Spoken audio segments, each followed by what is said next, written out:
Lembrando que as perguntas para os nossos convidados poderão ser enviadas para o WhatsApp 85, código de área, 999660352. 85 999660352. E como mediador deste painel, nosso convidado é o presidente da Confederação Nacional de Saúde, CN Saúde, e presidente da FENAES, Dr. Breno Monteiro. Dr. Breno, novamente, seja bem-vindo. O senhor está com a palavra e o comando dos trabalhos. Bom dia, mais uma vez queria agradecer o convite aí de toda a diretoria do Sindicato do Ceará, e principalmente do nosso líder, nosso presidente, Luiz Aramici Pinto, para podermos estar no dia de hoje aqui moderando um painel com duas presenças ilustríssimas. Professor Anastácio Queiroz, referência na infectologia do Brasil e principalmente aí do Ceará, e o meu amigo Francisco Balestrin, presidente do Sindicato do Estabelecimento de Saúde de São Paulo. Então, bom dia a todos. E essa pandemia, o seminário trata sobre o futuro da saúde, mas para a gente pensar no futuro, a gente precisa analisar o passado e o presente. E a pandemia nos trouxe vários desafios.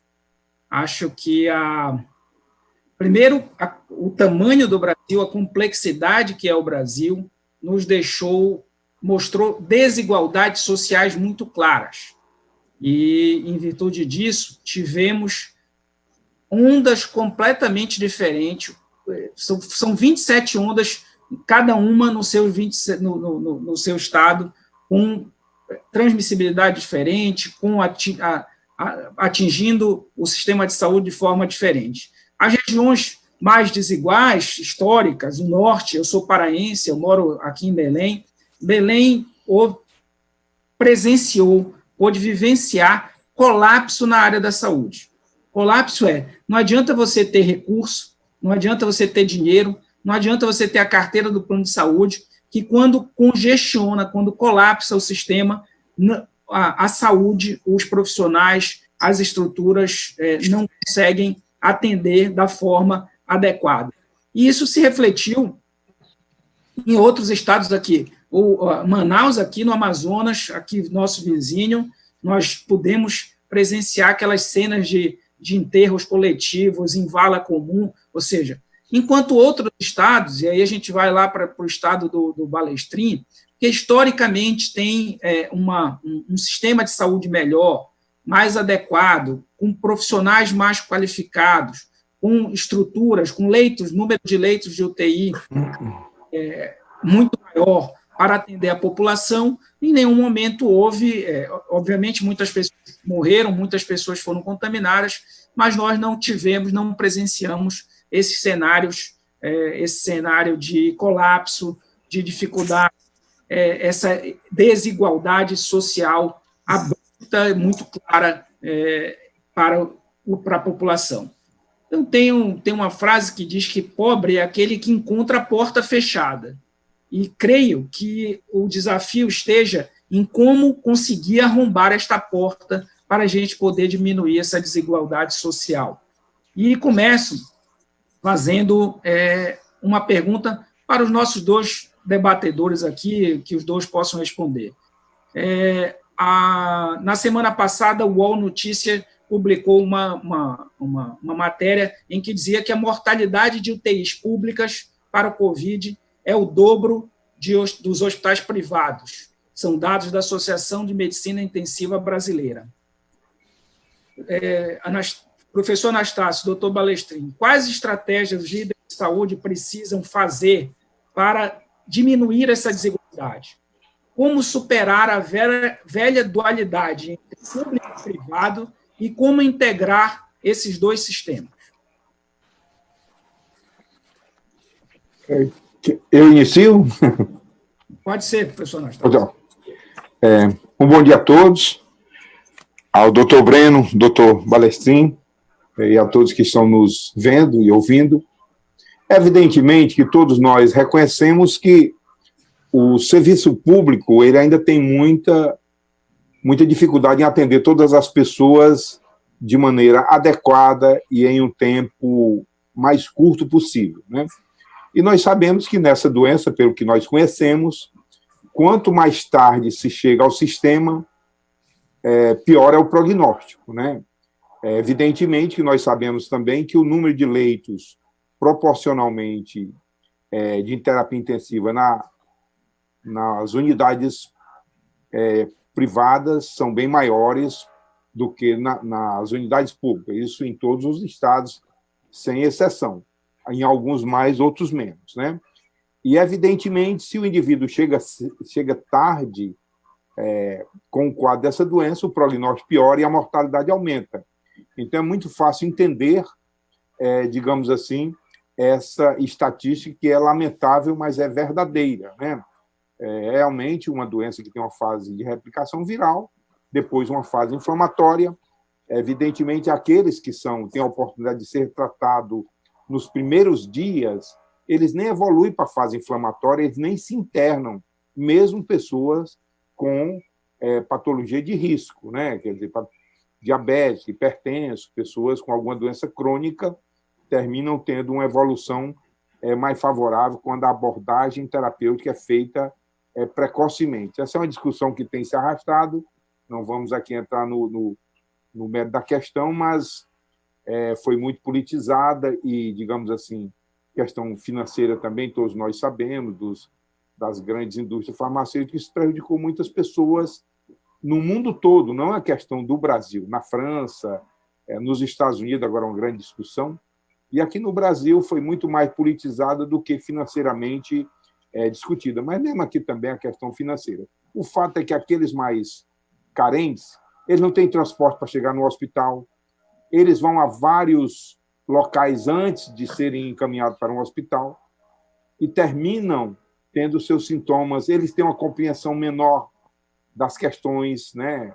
Os acessos são todos dificultados, às vezes a questão nutricional também, as doenças de base estão menos, digamos assim, controladas, não quer dizer que uma pessoa de um bom nível socioeconômico-cultural sempre tem a sua diabetes controlada, mas tem mais oportunidade de fazê-lo. O fato é que realmente é algo lamentável e eu acho que ainda vai demorar muito tempo, e se é que nós vamos chegar lá, entre a medicina pública e a medicina privada, digamos assim, pela a própria demanda e pela falta de capacidade das pessoas que usam o sistema público de ter maior força para fazê-lo melhorar, uma vez que o sistema público de um determinado local, cidade, estado, depende muito, naquele momento, dos governantes de plantão, e, às vezes, isso tem muita variabilidade de ano para ano, infelizmente, é um fato concreto que ninguém pode deixar de reconhecer.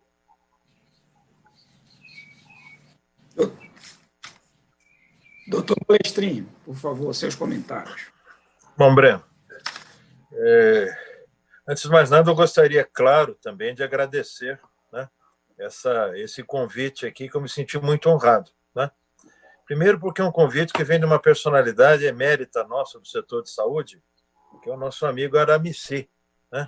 Que é uma pessoa que todos nós respeitamos, que durante muitos anos aí foi o nosso presidente da Federação Brasileira de Hospitais, com muitos serviços para o nosso país e para o setor hospitalar. Depois, por ter duas companhias como essas que eu estou sendo brindado, né? Doutor Anastácio, que é um professor de doenças infecto-contagiosas no estado do Ceará, que eu admiro bastante, eu tenho família aí, viu, doutor Anastácio? Tenho um primo e uma prima que são médicos aí, e tive a oportunidade também de fazer o meu Rondon, meu projeto Rondon aí no interior do seu estado, numa cidadezinha chamada Abaiara, né, perto de Missão Velha. Então, eu tenho muitas excelentes recordações aí, então eu gosto bastante de estar presente nesse estado que me é tão querido, né? E o fato de termos aqui esse jovem executivo da saúde, que é o Breno, é o nosso presidente da Confederação Nacional da Saúde, ou seja, tem uma liderança nacional e que representa exatamente tudo aquilo que nós, de alguma forma, que já estamos na outra geração, queremos, né? Um jovem, né, que conheça, que sabe, que seja brilhante, tocando os destinos políticos do nosso setor aí. Parabéns, Breno, por estar fazendo um trabalho tão focado. E tenho também, para mim, uma honra de tê-lo como vice-presidente do capítulo do Colégio Brasileiro de Executivos da Saúde, aí no Pará. A sua pergunta é uma pergunta de âmbito social, né, Breno? Então, aliás, a nossa discussão aqui, ela tem esse olhar, que é o olhar do social. Eu gosto sempre de lembrar, quando chamado a essa discussão, eu, em 2015, 2013, eu tive num Congresso Mundial de Hospitais que foi na Noruega, né? E na abertura do Congresso, quem veio falar foi, claro, chamar o ministro da Saúde da Noruega, estamos em Oslo, e ele veio falar. Só para ver assim, a Noruega é o IDH número 1 do mundo, e nós somos o 89. Então, existe um abismo social, político, econômico entre eles e nós, né? Pelos mais variados motivos. E aí o ministro da Saúde, quando começou a falar, falou: olha, eu queria dizer uma coisa para vocês, eu estou achando muito estranho vocês terem me chamado para esta abertura desse Congresso Mundial de Hospitais, porque eu só sou o ministro da Saúde. Aí todo mundo ficou atônito, né? Como assim? Falei: porque saúde é uma coisa completamente diferente daquilo que vocês estão falando ou pensando, né? A saúde, na realidade, é uma coisa que para existir, depende de uma série de outros ministérios, né? Então, depende do Ministério da Educação, depende do Ministério da Justiça, depende do Ministério da Segurança, depende depende da questão da alimentar. Ou seja, ele quis mostrar para nós que saúde não é um aspecto eminentemente individual, e muito menos um aspecto que só nós do setor de saúde é que cuidamos, né? Porque o que vimos agora foi um combate a uma doença, não um apoio à saúde, né? Então, nesse combate à doença, na realidade, os nossos ministérios da saúde, né, pouco fizeram. Nossas secretarias, idem. Quem fez foi na ponta da linha, exatamente na atuação, né, da recuperação dos pacientes, que a gente sempre fez isso, e muito daquilo que foi o corolário daquilo que se teve que fazer foram exatamente as outras secretarias, os outros órgãos, né? Fazendo a gestão, trazendo recurso, cuidando da logística, cuidando da organização, que muitas vezes nós da saúde não temos a perspectiva de fazê-lo. Mas, sabe, Breno, tudo isso que aconteceu nos trouxe o primeiro aspecto, que é o aspecto de entendimento do que vem a ser saúde. E eu espero que ele realmente tenha acontecido, né? Porque nós, cidadãos, aprendemos agora tudo aquilo que tem a ver com a educação sanitária, que já vimos abandonado. Então, todos os aspectos que, com certeza, o professor deve recomendar sempre, né? Lavar as mãos, distanciamento social, utilização de máscaras, utilização de aventais, principalmente no atendimento, isso são processos de educação sanitária. E que nós temos que trabalhar com esses aspectos, o quanto eles, de alguma forma, sejam importantes. Então, isso é fundamental, né? Segunda coisa, dentro desse contexto social, Breno, eu acho que o que houve foi uma valorização da saúde. E esta valorização não é uma valorização feita por nós, profissionais da saúde, é feita por todos aqueles outros que, com o passar do tempo, sempre desprestigiaram a saúde. E aí, infelizmente, eu vou ter que fazer uma constatação que todos nós vimos fazendo, né? Todos os momentos políticos pré-eleitorais, a saúde é o tema mais discutido.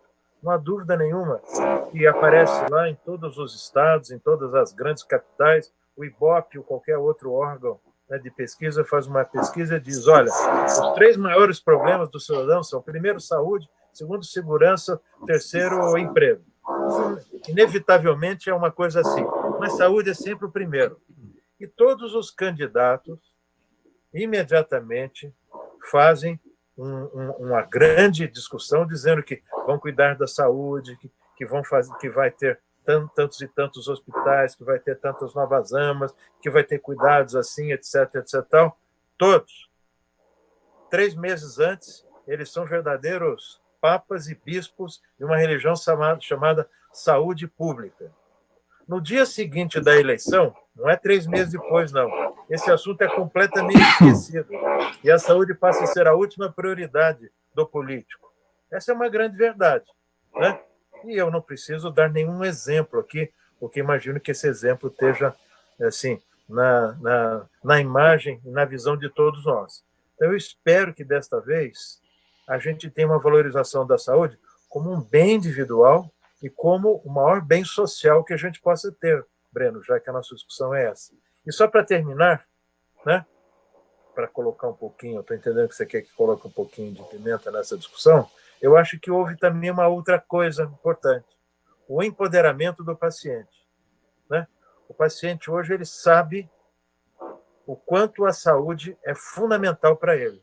As filas enormes, Breno, de pessoas nos prontos-socorros, nos atendimentos ambulatoriais, nas unidades de saúde básica, e depois nos hospitais, e depois nas UTIs, proporcionando para nós, em algum momento, uma dessas cenas horrorosas que a imprensa sempre não nos deixava esquecer, né? Essas imagens, eu espero que elas estejam assim na cabeça das pessoas e que o cidadão fale, não, eu preciso de um sistema de saúde que pelo menos dê algum grau de organização e de igualitarização dos meus direitos. Eu quero saúde como um bem individual, um bem social que eu preciso ter. Espero que isso aconteça. Só para apimentar mais, e aí acho que é mais uma pergunta que começa agora a discussão em cima disso que você falou, e que a sociedade tem um papel importantíssimo na construção disso. O valor do orçamento para a saúde de 2021, previsto,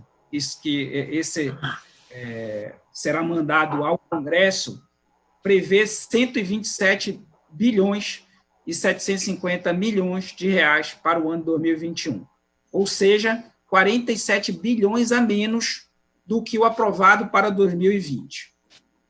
A PEC do teto dos gastos, criada no governo Michel Temer, foi responsável por viabilizar a queda recorde de juros que nós vivemos hoje no país e também do custo de rolagem da dívida pública. Com esta redução, se ignora que no dia 31 de dezembro a pandemia, o coronavírus não terá sumido, ignora que muitos tratamentos deixaram de ser realizados, que muitas cirurgias eletivas estão represadas nesse momento, além da necessidade do financiamento dos leitos criados durante a pandemia, já vista que foram criados no Brasil mais de 20 mil leitos de UTI neste período. Então, a pergunta é, para 2021, como devemos proceder? Respeitando a lei prevista ou respeitando a necessidade da saúde da população? Balestrin, por favor, continuamos na discussão. Olha, essa sua pergunta é complexa, né? Porque, na realidade, a gente sempre deve respeitar a lei, né? Até que haja qualquer outro estado, né, de organização social, política no país, né? A gente tem que respeitar o império da lei, o império do modelo republicano, o império da democracia. Então, a gente tem que respeitar, claro, aquilo que a lei diz. No entanto, talvez o que você esteja me perguntando é, ficamos nós com a lei ou com a moral? Com a ética, né? Suponho que nós, que temos, primeiro, responsabilidade institucional, né? Que estamos dentro de entidades, dentro de associações, e o profissional de saúde de um modo geral, como o professor representando aqui pelo doutor Anastácio, nós devemos nos revoltar com esse tipo de ato, né? Porque não faz sentido exatamente num momento como esse a gente ter uma diminuição, né, dos recursos do setor de saúde, principalmente públicos. Só a título de curiosidade, é dizer que das 10 maiores economias do mundo, somente 2 delas têm um sistema privado com mais recursos que o sistema de saúde. Só 2. Né? Estou me referindo à Alemanha, Inglaterra, Estados Unidos, Japão, Brasil. Né? Nós somos a 8ª maior economia do mundo. Das 10, só 2 têm um sistema privado maior. Uma são os Estados Unidos. Tem uma coisa que lá eles têm uma despesa do PIB em torno de quase 19% de despesas em saúde. Né? Nós temos aqui no Brasil algo em torno de 9,5%. Ou seja, praticamente metade. Mas, quando a gente vê o outro país que tem o setor privado maior em termos de recursos do que o público é o Brasil. Então, quando nós comparamos a riqueza desses 2 países, a condição social e econômica desses 2 países, vemos que não faz sentido o Brasil ter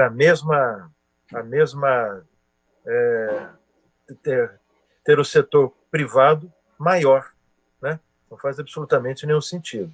Então é importante isso. E quando a gente fala em distribuição também, é importante que quando eu digo que são 9,5%, isso é muito parecido com o que outros países têm de distribuição, né? França, Itália tem 11%, 10%. No nosso país, 45% é público e 55% é privado, enquanto nesses países 80% é privado. É público.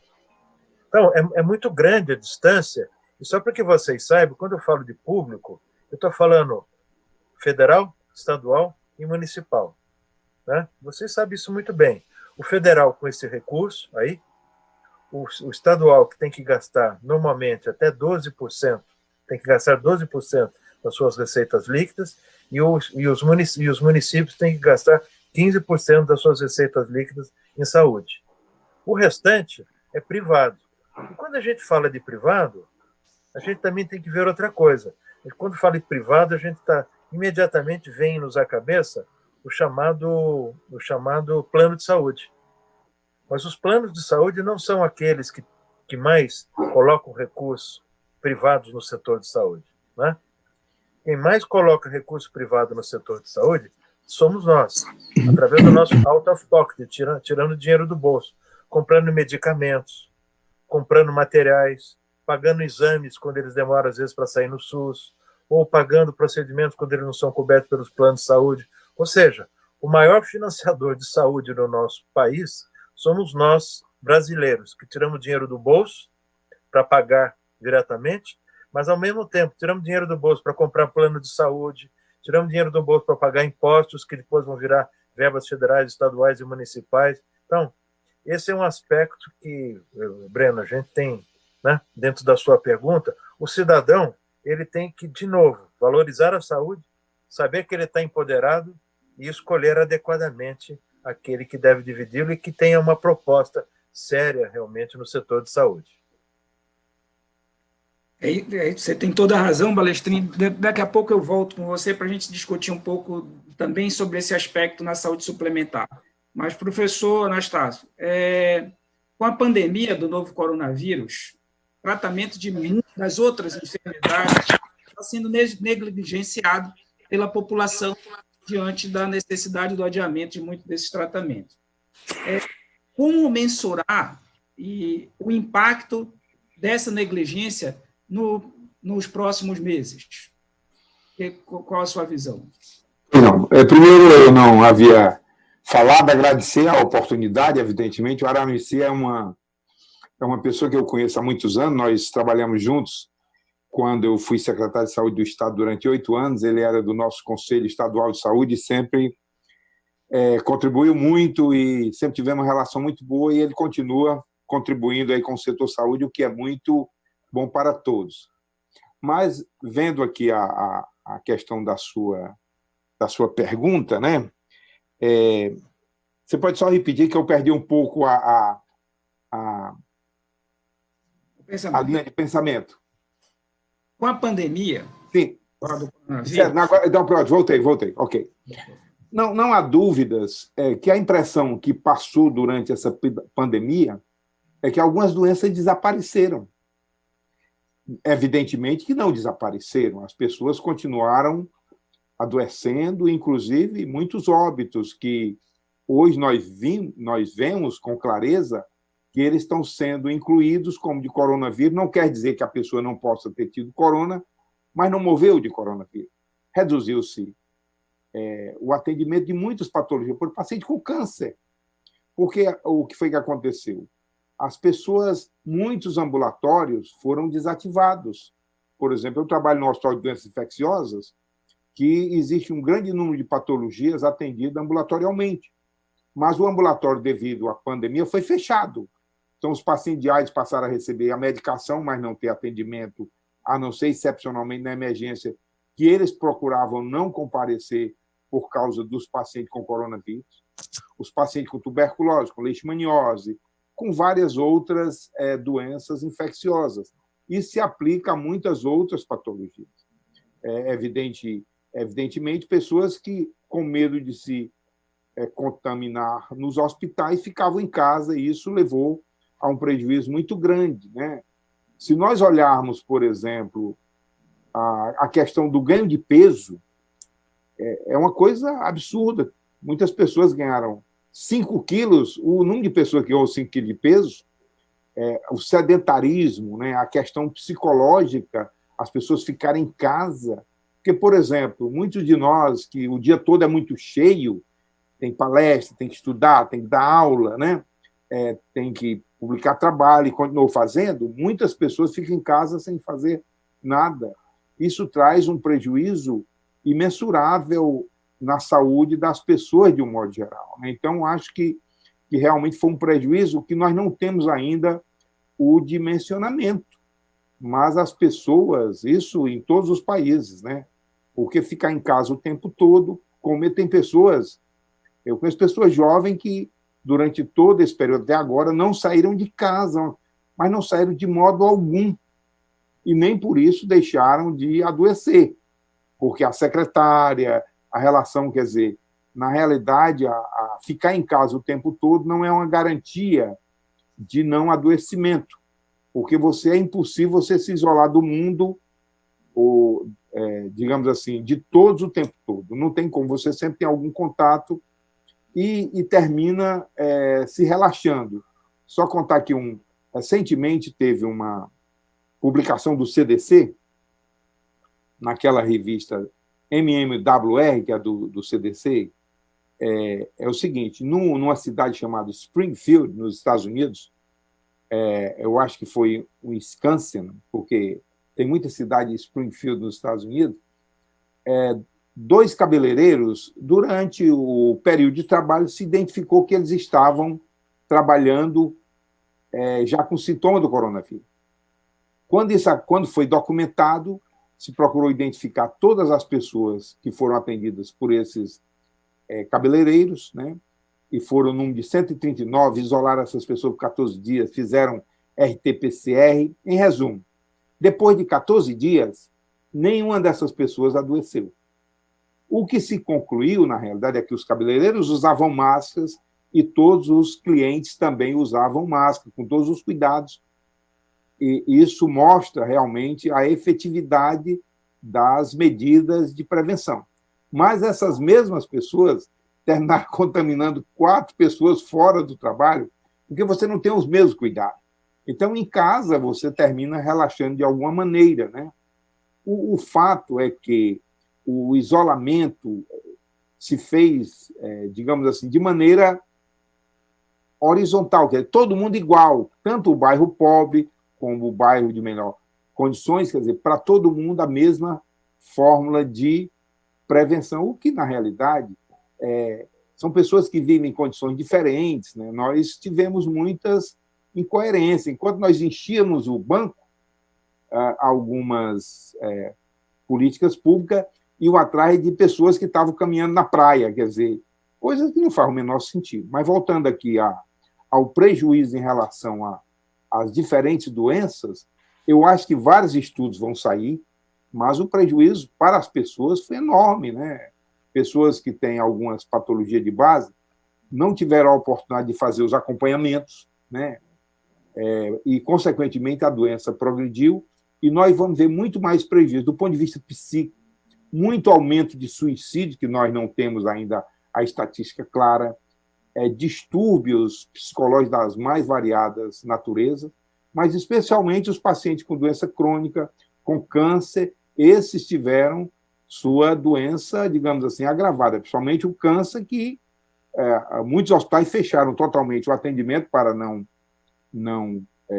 contaminar essas pessoas, e as pessoas também não procuraram essas unidades. Então, a pandemia trouxe enormes prejuízos, como agora foi falado na questão do orçamento, porque o dinheiro ele é limitado. Você não tem dinheiro para gastar o quanto que seja no nosso orçamento, seja no orçamento do Estado. É claro que eu acredito que esse orçamento, em sendo reduzido, provavelmente vai sofrer, através de lei, suplementação, porque a situação não vai ser menos grave do que foi esse ano. Menos grave em relação à Covid-19, mas em relação às outras patologias, elas permanecerão ou se apresentarão até um pouco mais exacerbadas. Infelizmente, essa é uma situação que nós viveremos para ver. Professor, continuando com o senhor, aproveito para fazer uma pergunta encaminhada pelo público. Pelo senhor Mário Cerqueira de Carvalho, de Belo Horizonte, Minas Gerais, da Abrateste. Como está a saúde do trabalhador de saúde aí no Ceará? Evidentemente que essa é uma questão que na realidade, sempre ela é deficiente, né? Porque a saúde do trabalhador faz parte de um contexto geral. Você não isola na realidade, quando a gente fala de saúde do trabalhador, é a empresa manter todos os, digamos assim, os cuidados para que o ambiente de trabalho seja o mais saudável possível, né? E as empresas, os governos, etc., em esse indivíduo adoecendo, ele tenha uma assistência adequada no menor tempo possível. E nós sabemos que essa é uma questão bastante complexa, porque, às vezes, o trabalhador, ele, por não querer colocar atestado, ele trabalha, às vezes, em condições de saúde não tão adequadas quanto deveria. E isso, evidentemente, muda muito em relação ao trabalhador da iniciativa privada e o trabalhador do serviço público, onde nós sabemos que no serviço público a flexibilização é muito maior. Veja, durante essa pandemia, todo servidor público continuou com seu salário, aqueles que têm, né, continuaram com seu salário, enquanto que o número de pessoas, de trabalhadores da iniciativa privada, foi demitido e hoje passa por situações extremamente delicadas. Então, eu entendo que a saúde do trabalhador depende basicamente dos governos e das empresas, né? Evidentemente que é uma área que ainda tem muito que ser, digamos assim, melhorada para que realmente as pessoas possam produzir mais e viver, digamos assim, mais satisfeito. Porque nós entendemos que o trabalhador saudável e satisfeito, ele produz mais em qualquer empresa, seja ela pública, seja ela privada. E eu acho que ainda temos muitos gerentes que agem de maneira muito... eu vou usar uma expressão bastante grosseira, talvez, ditatorial, é o chefão, né? Você tem que exigir das pessoas, mas dar para elas as condições de trabalho e, evidentemente, a avaliação da sua saúde para que ele possa, digamos assim, produzir mais, viver mais e contribuir mais com a sociedade. Então, eu entendo que a saúde do trabalhador ela ainda, digamos assim, necessita de um olhar mais microscópico para que realmente todo o trabalho no Brasil seja beneficiado. Isso aí eu acho que ninguém tem dúvida sobre essa questão.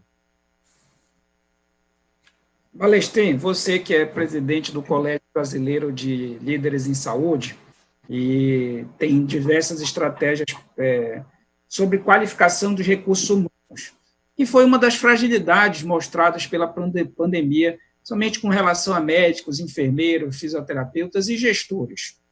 Existe alguma estratégia possível a médio e longo prazo para qualificar, formar e organizar esta força de trabalho para que a gente possa, para que as redes de saúde possam atender a necessidade da população?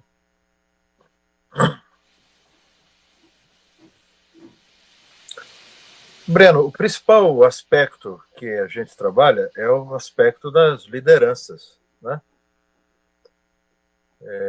Porque, no fundo, todos aqueles que, de alguma forma, são agentes técnicos, que têm a sua formação, né, calcada no desenho técnico, eles têm estratégias distintas das chamadas estratégias para você desenvolver lideranças, é claro, né?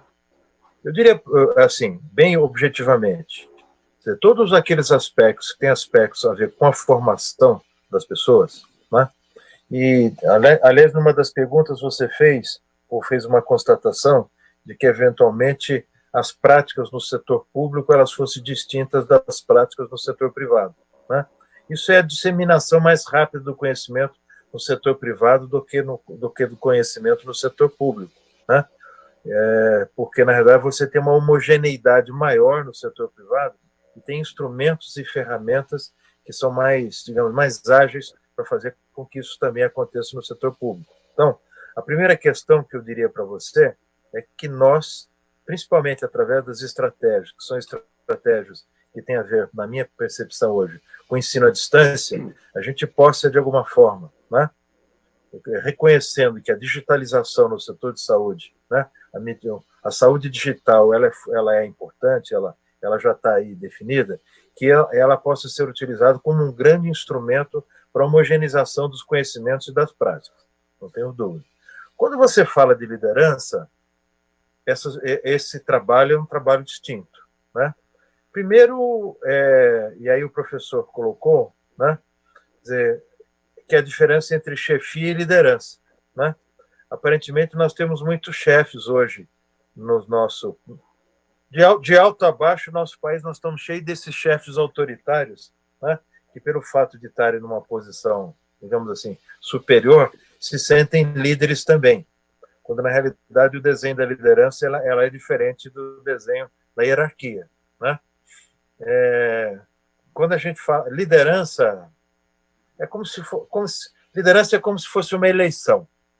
Essa é uma grande verdade. Você vai ganhar um mandato. Então, a liderança é um mandato que você recebe.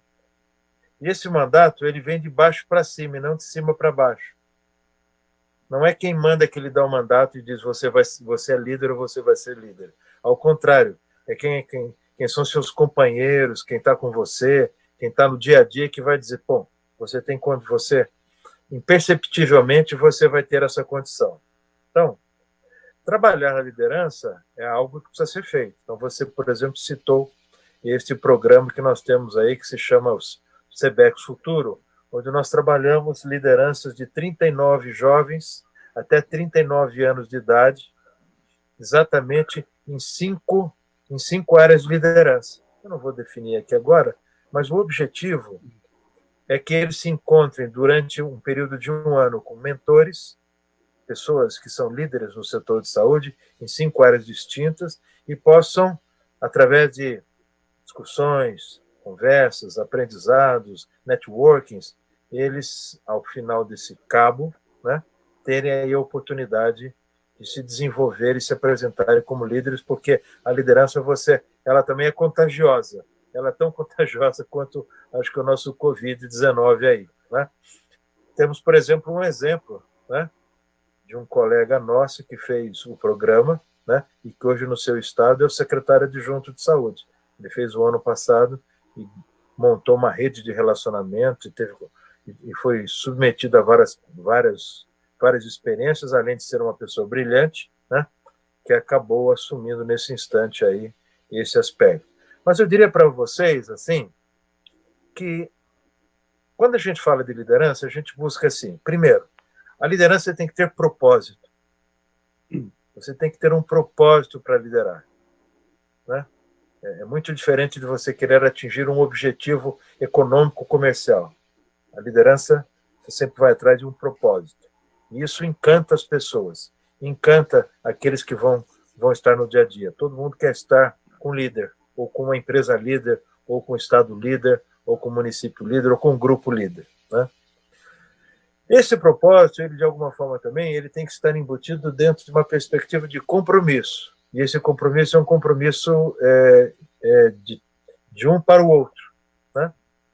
Depois, você tem uma coisa que é fundamental para que a liderança ela aconteça, é a verdade, né? Você não pode ficar mentindo, você não pode ficar criando condições que não sejam adequadas, você não pode ficar mudando de versões, você não pode ficar em cada instante dentro de uma perspectiva, você tem que ter um compromisso com verdade. A verdade é fundamental, né?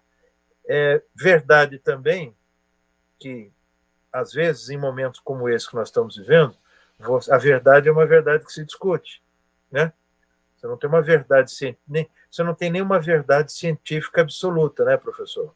Porque você tem visões distintas de tratamento, visões distintas de como fazer um isolamento social, né? Você mesmo citou, e eu sei que tem que fazer isolamento social.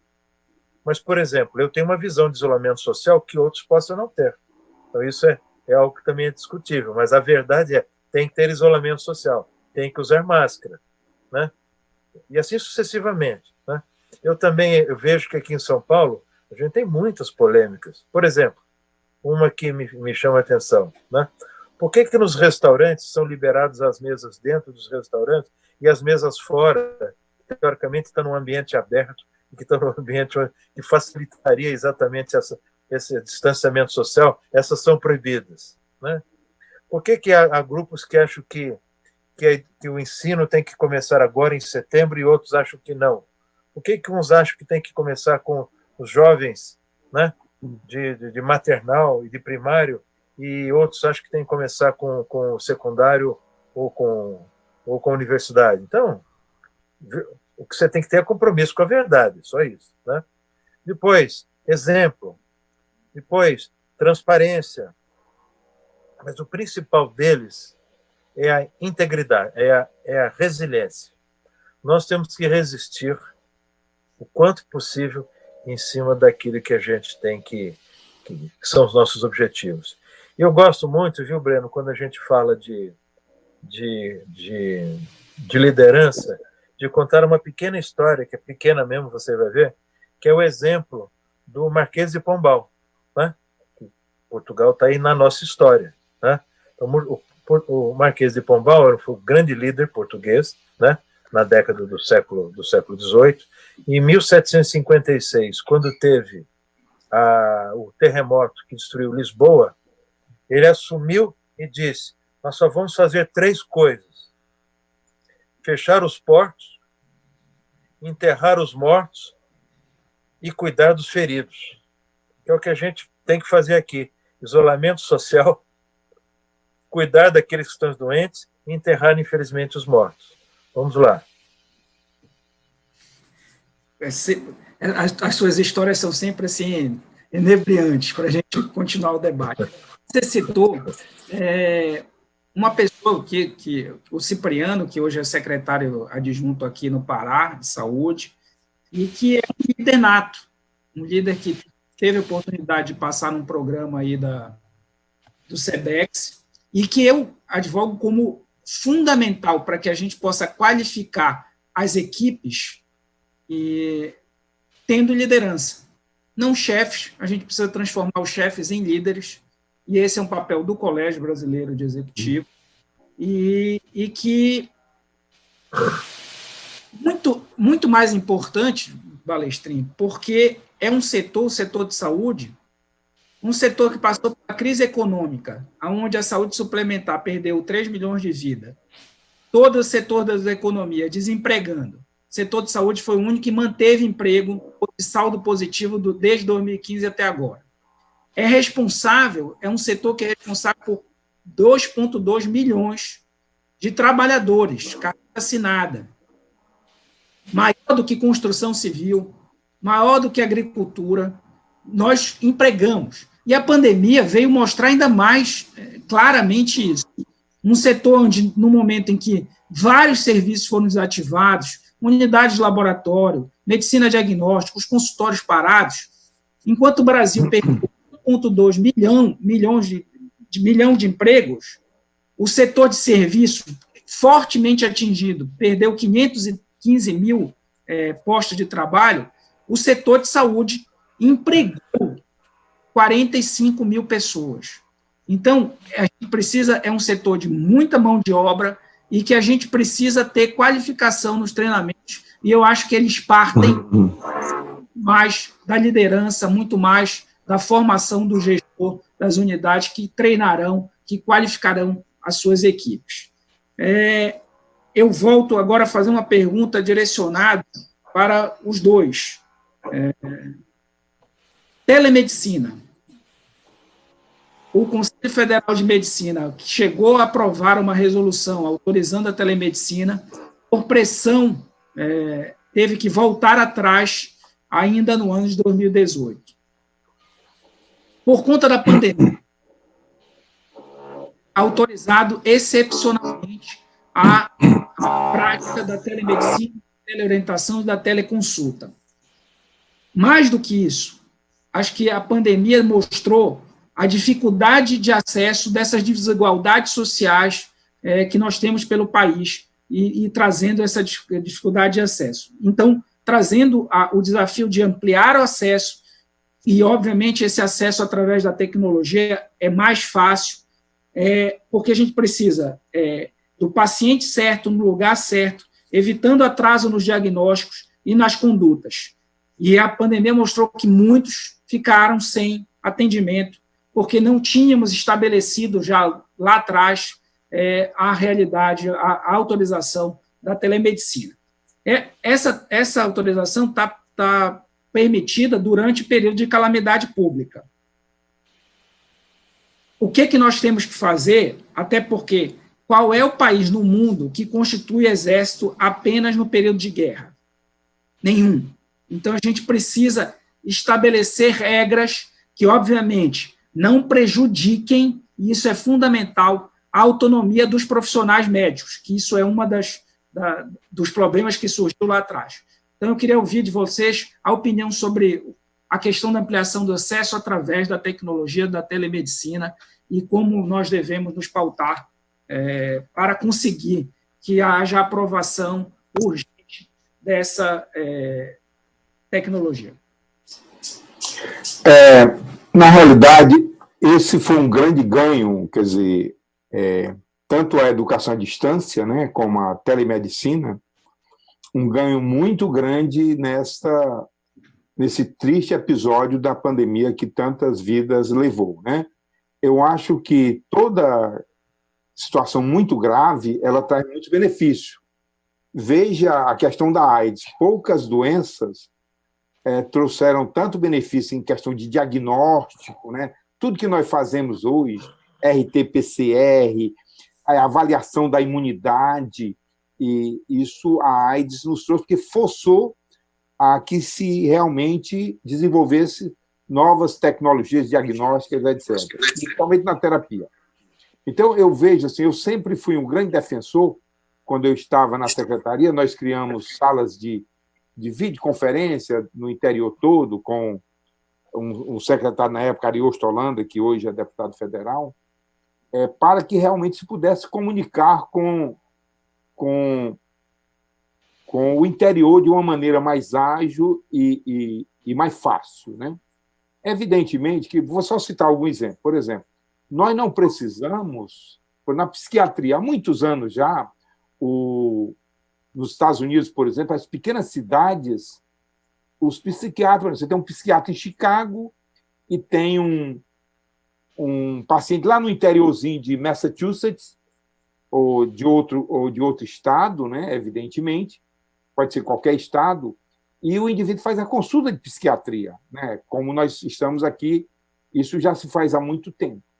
Na área de radiologia, há muitos anos, o tempo passa tão rápido, mas eu diria que já está com mais de 10 anos, os grandes hospitais americanos, eles não têm radiologista à noite. Todos os laudos são dados por radiologista na Índia escolhidos pelos radiologistas americanos. É tanto que você faz uma ressonância, vamos dizer que um grande hospital como o Brigham e o Women, que é em Boston, e 2 horas depois você tem todos os laudos no prontuário da ressonância, da tomografia ou do ultrassom, porque, inclusive, nos Estados Unidos, os ultrassons não são feitos pelos... Os ultrassonografistas, os médicos, radiologistas, dão laudo, mas em quase 100% dos casos não são eles que fazem o ultrassom, são os técnicos, como é cardiograma, por exemplo. Então, isso precisa ser mais, digamos assim, enfatizado no Brasil. Aqui no Ceará, vou citar uma cidade, talvez ninguém conheça, vamos dizer, você tem uma cidade como Quixadá, Iguatu, né? São cidades com uma população bem maior do que 50 mil habitantes, que é uma cidade muito pequena comparando com São Paulo, mas, de qualquer modo, você tem um radiologista, você tem um tomógrafo, você tem um radiologista o tempo todo, é impraticável. Você tem que ser excelentes técnicos, que isso muitas vezes nós não temos, excelentes técnicos, e aí você tem um laudo online. Hoje, muitos hospitais privados, outras clínicas, já estão fornecendo as imagens para o médico vê-las à distância, né? Isso tem ajudado bastante. Então, eu acho que usar a telemedicina não apenas no atendimento. Vou dar um exemplo, por exemplo, os planos de saúde, né? O ideal é que o paciente, antes de sair de casa, ele pudesse, pela telemedicina, falar com o plano dele, para que ele fosse orientado da melhor maneira possível, com profissionais qualificados, médicos, etc., que pudesse. Isso, o plano de saúde, economizaria muito e beneficiaria muito o paciente, porque ele já vai dirigido e não teria que esperar aquele tempo todo na emergência, etc. e tal. Aquele aglomerado da emergência poderia ser muito, digamos assim, reduzido através da telemedicina, sem necessariamente resolver, poderia resolver ou poderia, evidentemente, orientar o paciente de uma maneira mais adequada. Por exemplo, o interior. Eu sou especialista em doenças infecciosas, então eu sou lá na Baiara, como foi colocado aí, né? Ele vem para não sei aonde com a suspeita de doença X ou Y. Se você tiver uma boa conexão, um médico especialista, seja na área X ou cardiologia, ou que seja, ele pode orientar o colega lá de tal modo que só traz benefício para o sistema e para o paciente. E o mais importante é que o profissional lá da ponta aprende. Isso é uma maneira de manter. Eu acho que nós temos que investir muito, e eu acho que poderia começar também com os planos, porque eles têm a capacidade maior, mas eu acho que no setor público eu tenho pensado nisso há anos. Uma cidade como Fortaleza, ela tem que utilizar isso com mais frequência. Às vezes o doente está no... Vou dar um exemplo aqui para não complicar muito.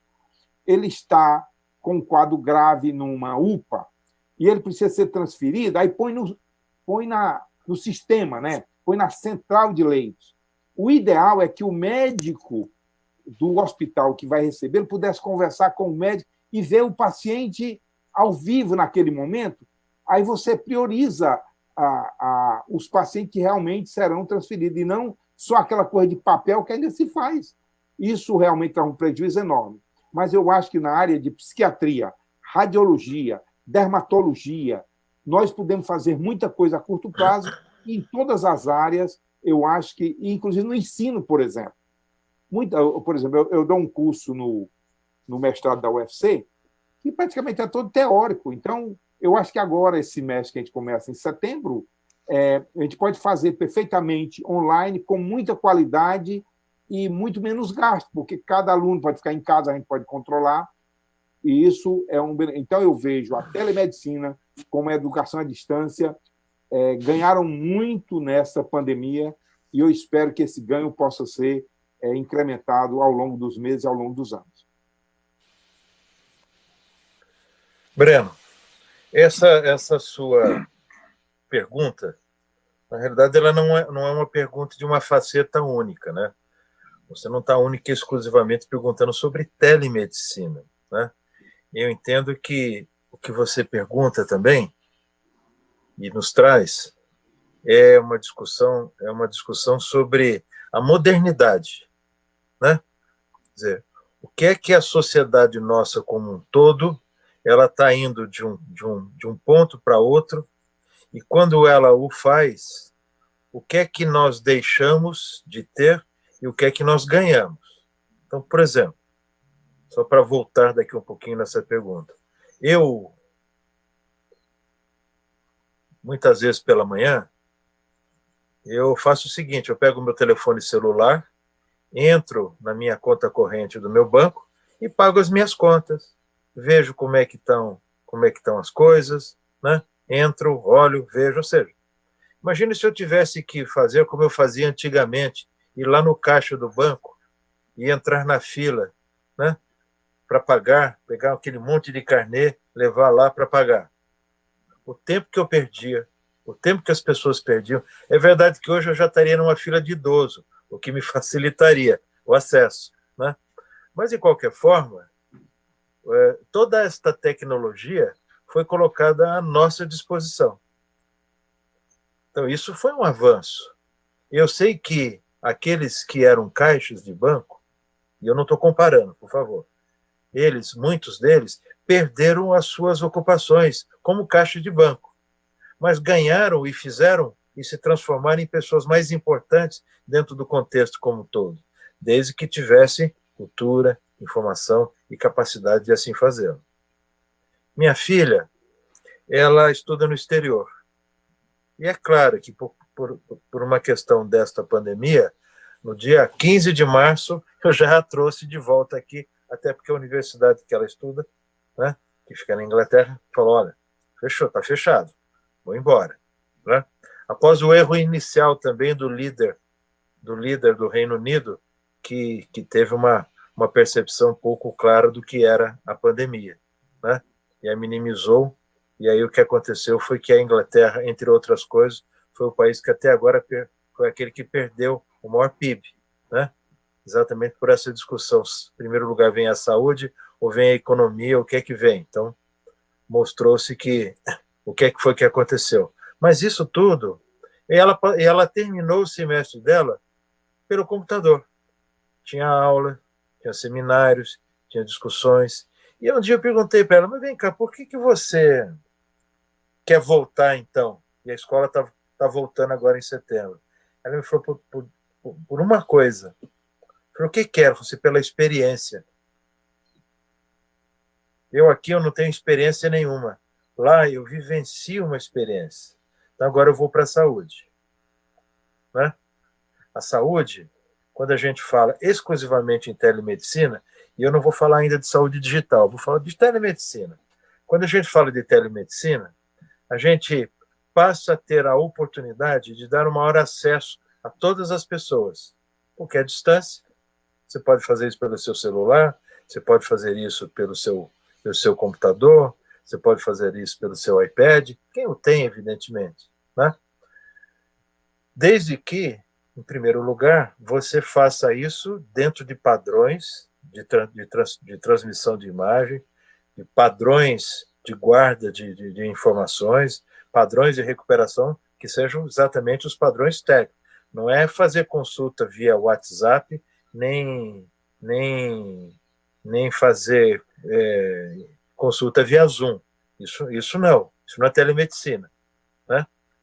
Isso é como a gente faz, às vezes, aqui que se reúne para tomar um drink de final de tarde ou para ouvir uma live de algum cantor.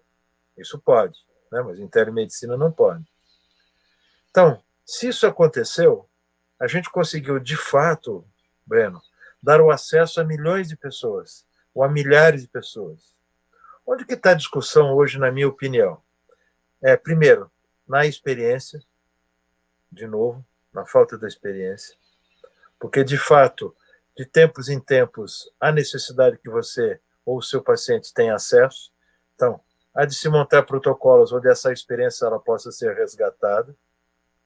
Em segundo lugar, me parece que a grande discussão é a remuneração, onde o profissional médico, ele, pelos mais variados motivos, ele sente que se ele for envolvido na telemedicina, ele, primeiro, perde o acesso aos clientes dele.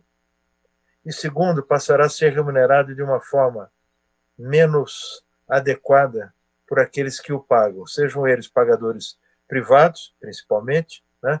E sejam eles pagadores públicos. Então, acho que enquanto nós tivermos essa discussão entre remuneração e telemedicina e o ato médico, telemedicina é um ato médico. Remuneração é outra discussão. Então, enquanto nós tivermos essa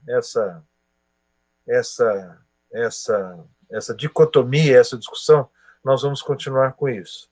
Mas quero lembrar que, quando a gente fala de medicina ou de saúde digital, nós estamos falando de uma enormidade de coisas. O professor já citou, por exemplo, a teleradiologia. Mas estamos falando também de pessoas que têm acessos, né, aos famosos equipamentos que vão ser, implementos que vão ser colocados nela, né, que vão estar monitorando a sua pressão arterial o tempo todo. Os diabéticos vão estar monitorando a sua concentração sanguínea, e assim sucessivamente. Então, os chamados IoTs, né? Então, quando você tem essas coisas todas, me parece que isso é inexorável, né? Me parece que essa discussão é uma discussão que ela já deixou de acontecer. É como tudo aquilo que está acontecendo, as pessoas às vezes falam, a gente tem que discutir o novo futuro, a nova verdade, né? A realidade, esses termos que estão usando aí. Eu imagino que está todo mundo, no fundo, querendo o velho, voltar aos nossos velhos momentos. Encontrar amigos, abraçar, sentar num bar, bater um papo, assistir uma aula ao vivo, né? Ter contato com todo mundo. O que acontece é que esse período propiciou que algumas tendências que já estavam em discussão, elas acontecessem de uma forma mais rápida. Por exemplo, trabalhar em casa, né? Para alguns. Como, por exemplo, a telemedicina. Como, por exemplo, o ensino à distância. O professor citou, eu posso ter um ensino à distância. E assim sucessivamente, né? Eu diria para você que essa dicotomia da discussão entre remuneração e telemedicina é o que faz hoje a gente ter esse bloqueio. Não me parece que seja um bloqueio do ponto de vista ético, porque são todos, não digo contornáveis, no sentido de que eles possam ser contornados, né? Mas que eles possam ser discutidos de uma forma adequada para que você tenha isso, né, dentro de padrões absolutamente claros. Ninguém vai fazer uma cirurgia por telemedicina, claro, ninguém é médium, né? E o que tinha ali no interior do Mato Grosso, de Goiás, foi preso, né? Então, é claro que isso não vai acontecer, mas existe uma infinidade de coisas que podem acontecer, né? E que tem que acontecer. Olha, vou contar um pequeno caso.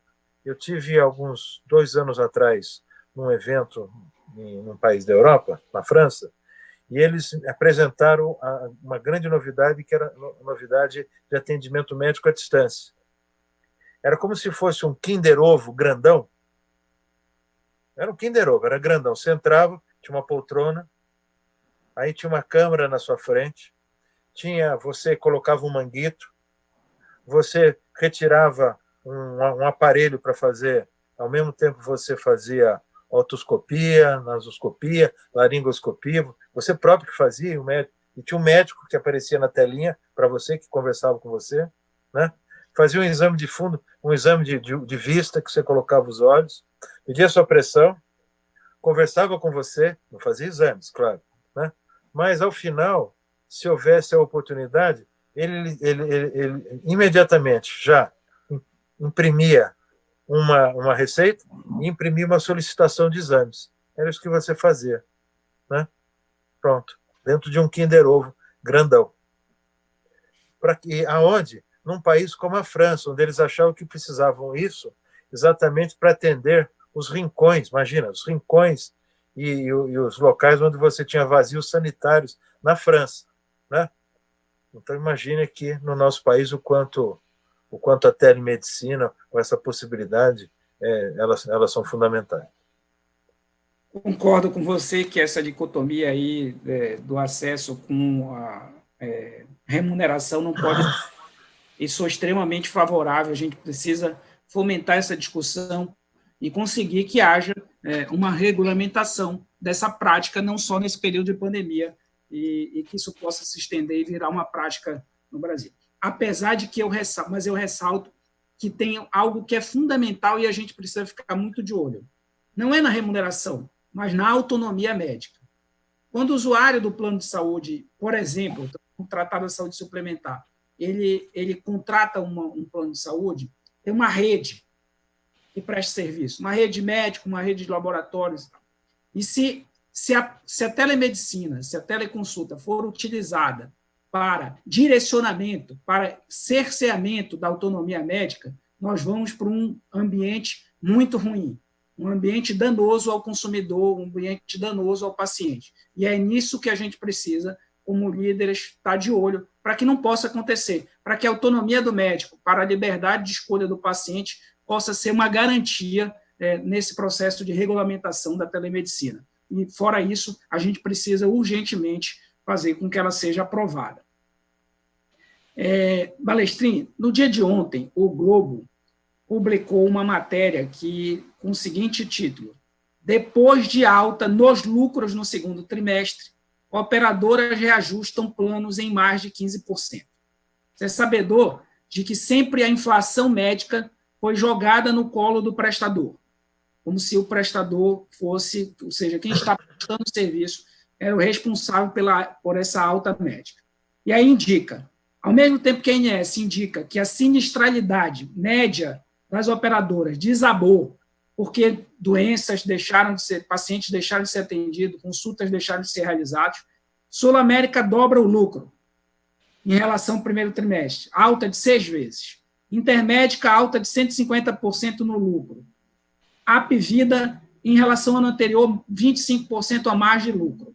Ou seja, se há uma diminuição nos gastos, se há um lucro publicado em balanço das operadoras, por que um reajuste tão alto nesse momento para o consumidor?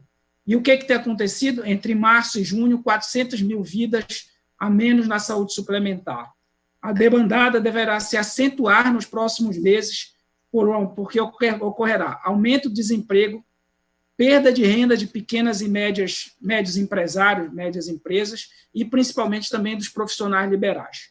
O que deveria ser feito para evitar que isso ocorra, que inadimplêncialmente e que quebra de contratos existam, ainda diminuindo ainda mais esse mercado de saúde suplementar? Olha, sua pergunta é muito complexa, né? Como todas. Em primeiro lugar, assim, eu acho que nós temos que reconhecer que a medicina suplementar, hoje ela é responsável, né, por esse, eu vou chamar assim, por esse florescimento da medicina no nosso país. Então, hoje nós temos grandes hospitais, grandes instituições, grandes profissionais, né, que conseguem ter um padrão mundial, né, de atuação e de atendimento graças ao desenvolvimento de uma medicina suplementar, né? E você sabe que eu fui durante 6 anos presidente da Associação Nacional de Hospitais Privados, a ANAP, né?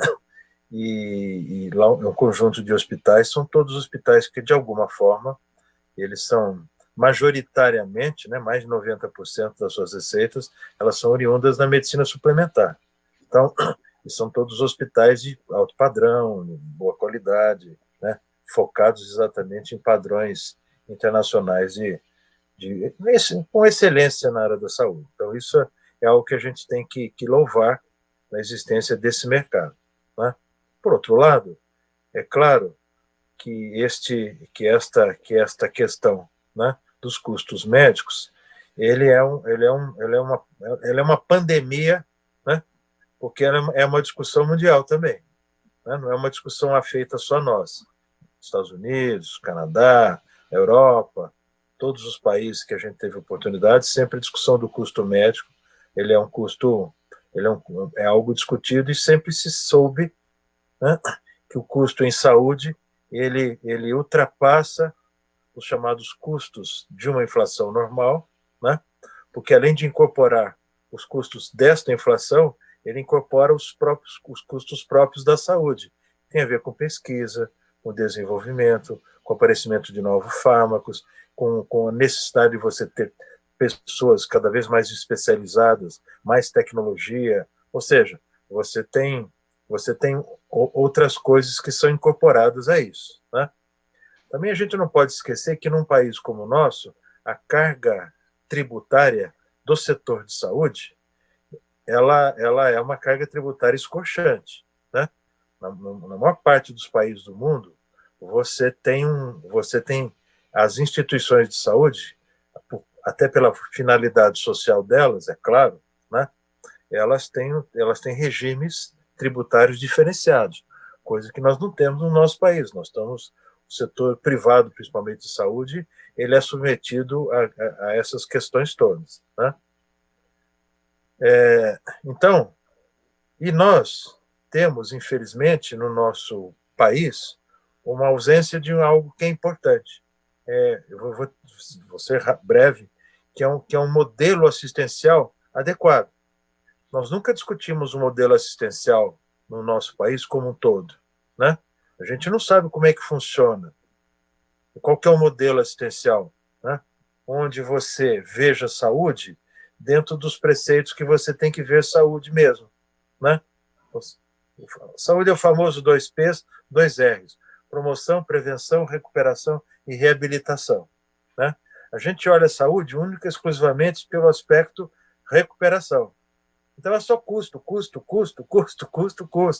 né? A gente não olha a saúde como um todo, então nós não trabalhamos aqueles elementos de saúde, né?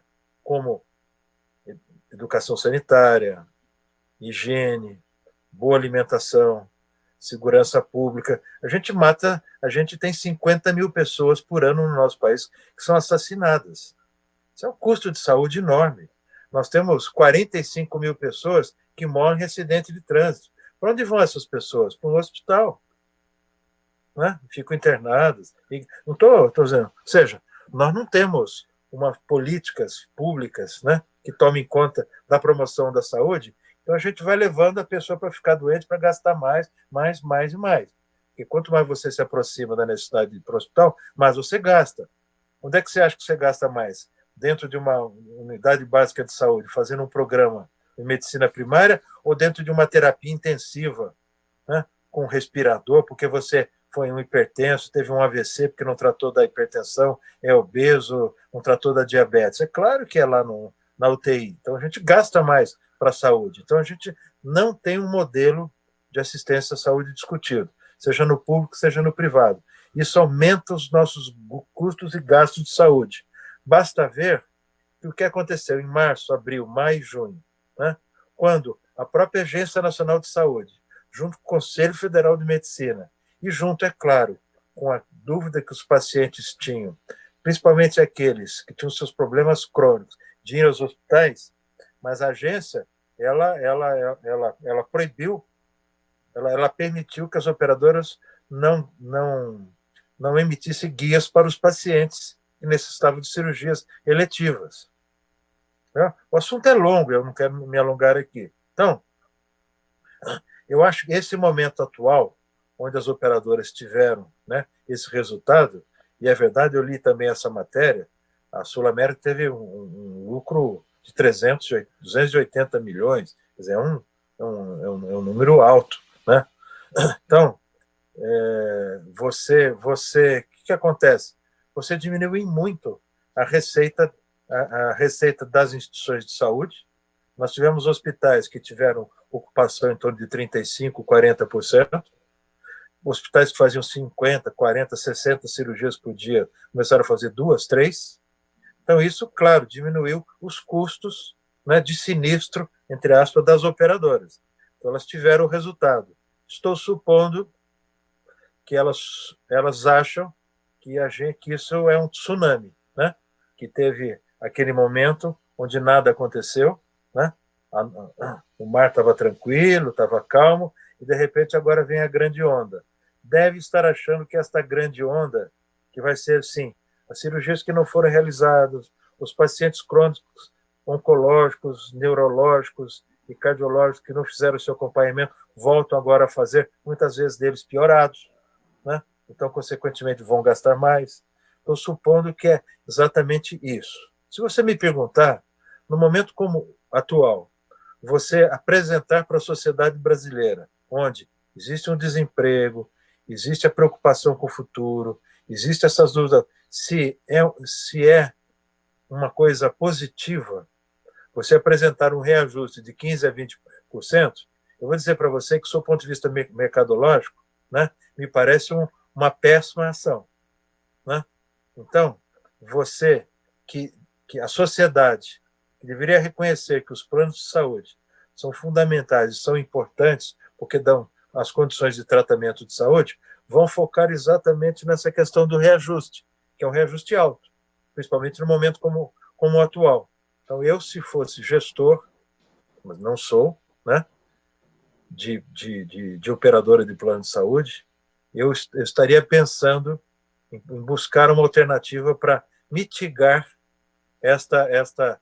este impacto para a sociedade brasileira, assim como vários de nós, várias empresas, vários grupos fizeram e o próprio governo fez acontecer. Perfeito. É porque muito me incomodou, e eu sou presidente da Confederação, da Federação Nacional, e defendo o prestador de saúde, sempre prestador de serviço. Sempre me incomodou muito sermos acusados de perdular, de desperdiçar o dinheiro, e acho que os números, nesse momento, estão muito favoráveis a dizer, olha, você precisa devolver, a gente precisa aguentar, e precisava ter esse entendimento por parte das operadoras, deste momento, da gente não diminuir ainda mais a saúde suplementar. Por parte das operadoras, eu não posso, antes de encerrar, deixar de falar também por parte do governo. O governo encaminha uma reforma tributária que onera ainda mais, você já citou isso aí, onera ainda mais o setor, com um impacto muito forte, onde as nossas estimativas, só um percentual encaminhado pelo Ministério da Economia, da unificação do PIS e da CONFINS, 500 mil usuários não teriam mais condições, só por essa decisão de continuar com o seu plano de saúde. O plano de saúde subiria mais 7,5%, né, por essa lógica, com esse aumento da carga tributária, e com um aumento das despesas de saúde da ordem de 4,6 bilhões de reais. Então, a gente precisa pensar como sistema e não ficar puxando com aumentos, tanto de impostos por parte do governo, quanto aumento, na minha visão, das mensalidades por parte das operadoras, e sim, a gente pensar no sistema e garantir aquilo que você já citou no dia de hoje, que é um dos maiores desejos da população brasileira, é ter acesso ao seu plano de saúde e à saúde suplementar. E essa questão do imposto, o que a gente tem demonstrado muito para a sociedade, é que a gente não está... Primeiro que a gente acha que é importante ter uma reforma tributária, mas o tratamento da carga do regime tributário da maioria dos países, de 117 países que utilizam o imposto único, que é essa estratégia a ser utilizada pelo Congresso, 73% deles, a saúde tem isenção total de imposto. Então, não é uma característica. O que nós não queremos é aumento da carga tributária. Se pelo menos a gente conseguir manter o que já tem hoje, acho que o setor está satisfeito, mas nós não aceitamos, e o consumidor não pode aceitar, porque será o principal prejudicado aumento de qualquer carga tributária. Para finalizar, professor Anastácio, que eu nunca mais fiz uma pergunta aí, rapidamente, não posso deixar de aproveitar o infectologista aqui. A rotina dos brasileiros vai voltar ao normal com a vacina, quando elas, após serem testadas, se provarem eficazes, ou teremos que viver com algumas restrições e mudanças de hábito por muito tempo, mesmo com a vacina? Só para a gente encerrar. Rápida. Evidentemente que essa é uma pergunta que ninguém pode responder com segurança, né? Acho que isso, até porque essa doença, do ponto de vista de imunidade, ela é muito complexa. Muitas pessoas que têm a infecção comprovada não formam anticorpos, né? Isso está demonstrado. Mas, por outro lado, quando se avalia a imunidade celular dessas pessoas que não formaram anticorpos, elas têm a imunidade contra o coronavírus. Evidentemente que o indivíduo que tem uma infecção e se recupera, ele formou a imunidade, né? A pergunta, quanto isso vai durar, né, é outra questão. É uma coisa importante que, apesar dos milhões de casos de coronavírus no mundo, até o momento, nenhuma reinfecção foi confirmada com certeza daquele indivíduo que teve 2 vezes a infecção. mostra realmente que, independente do que tenha sido publicado, é que as pessoas desenvolveram imunidade, porque desses mais de 18 milhões, com certeza, muitos tiveram contato novamente com o vírus, né? A questão da vacina, ela ainda requer muita pesquisa. Eu sei que todos querem a vacina até o final do ano, ou no começo do ano, né? Vamos gastar milhões, bilhões de recursos. Evidentemente, temos múltipla vacina nos Estados Unidos, vacina na Inglaterra, vacina chinesa, vacina russa. O Brasil está fazendo a opção pela vacina inglesa, né, de Oxford. O fato é que eu acho que ainda é um terreno. Eu tenho a impressão que nós vamos voltar ao normal, espero, né? Eu estou sendo um otimista. Primeiro, eu acho que se criou um medo da doença além do necessário. As pessoas ficaram... Eu vejo pessoas jovens completamente apavoradas, né? Evidentemente, essa é uma questão bastante polêmica, não é polêmica para mim, que tenho acompanhado essa doença desde o início, tenho lido a literatura, vejo de maneira desapaixonada. Evidentemente que uma questão que se viu é o seguinte: na medicina ou em qualquer área do conhecimento humano, quando alguém publica algo que parece muito bom, os outros pesquisadores tentam reproduzir aquele fato. Ninguém, o próprio Instituto Nacional de Saúde dos Estados Unidos, o NIH, apesar de toda essa polêmica, o Dr. Fauci, que é uma pessoa que eu assisti a primeira palestra em 82, brilhante, mas que realmente tem tido um comportamento em relação à terapia extremamente errado, na minha visão, que tem 40 anos de medicina. Por exemplo, aquele médico de Nova York, né, o Zelenko, publicou agora, o trabalho dele terminou publicando o livro com um professor de Harvard e outro de Yale, publicou o livro dos resultados, quando ele disse que o zinco, a azitromicina e hidroxicloroquina funcionavam bem no paciente sendo tratado cedo, o que é que o NIH poderia ter financiado? Uma pesquisa de tratamento precoce, mas continuou falando no tratamento de pacientes graves e detonando a hidroxicloroquina. Então, eu não estou aqui defendendo X ou Y, mas você tenta reproduzir a mesma coisa que o professor Didier Raoult de Marseille, na França, né? Então, nós estamos esperando pela vacina, tudo bem, né? Pode ser que funcione, pode ser que não. Eu acho que ainda é uma incógnita e nós temos que voltar à nossa vida com todos os cuidados, mas quando a vacina chegar e mostrar realmente efetiva e segura, porque uma coisa é algo que você usa em 100 pessoas, outra é algo que você vai usar em bilhões de pessoas. Né? Você vai ter efeitos que nós não sabemos. Por outro lado, nós não sabemos ainda se esse vírus vai permanecer, não sabemos, se esse vírus vai sofrer tantas mutações que a vacina que nós iremos desenvolver agora, ela poderá não servir para os anos vindouros. Essa é uma outra questão. Então, para resumir, eu acho que a vacina, todos nós estamos esperando, mas, para ser honesto, ela ainda é uma incógnita. Otimisticamente pensando, nós esperamos que ela funcione, mas eu diria que nós teremos que esperar querendo ou não. Então, vamos viver a vida, voltar ao normal com os cuidados, para que realmente nós não possamos perder tempo. Muito obrigado, agradeço muito, parabéns pela discussão, por vocês terem debatido e apresentado enormes desafios, mas também com acho que com muita esperança e muito otimismo. Obrigado, Balestrinho, obrigado, professor Anastácio, e eu passo a palavra nesse momento para a apresentadora fazer o encerramento.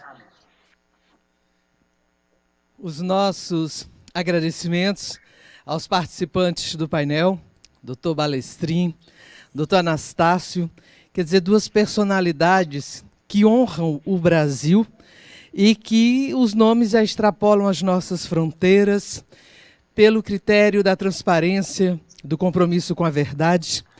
Os agradecimentos ao doutor Breno, que nos traz do Pará, a terra mais linda da nossa religiosidade, o Círio de Nazaré, e que agrega a racionalidade da ciência na riqueza do nosso povo e que, de forma tão gentil, mediou este painel. Agradecimentos à nossa audiência que está assistindo pelo YouTube do Sindesec. Nós agora teremos uma pausa para o almoço. Retornaremos às 14 horas com o painel 3, intitulado Soluções em Saúde a Curto e Médio Prazo. Nos reencontraremos dentro de alguns instantes. Seminário O Futuro da Saúde. Ciência e tecnologia como desenvolvimento. Promoção e realização Sindesec. Patrocínio Apvida, SESI, Sebrae, Assembleia Legislativa do Estado do Ceará. Apoio Grupo HDD, Pró-Hospital, Selene, Senac. Apoio institucional FENAES e SGH. Organização Prática Eventos.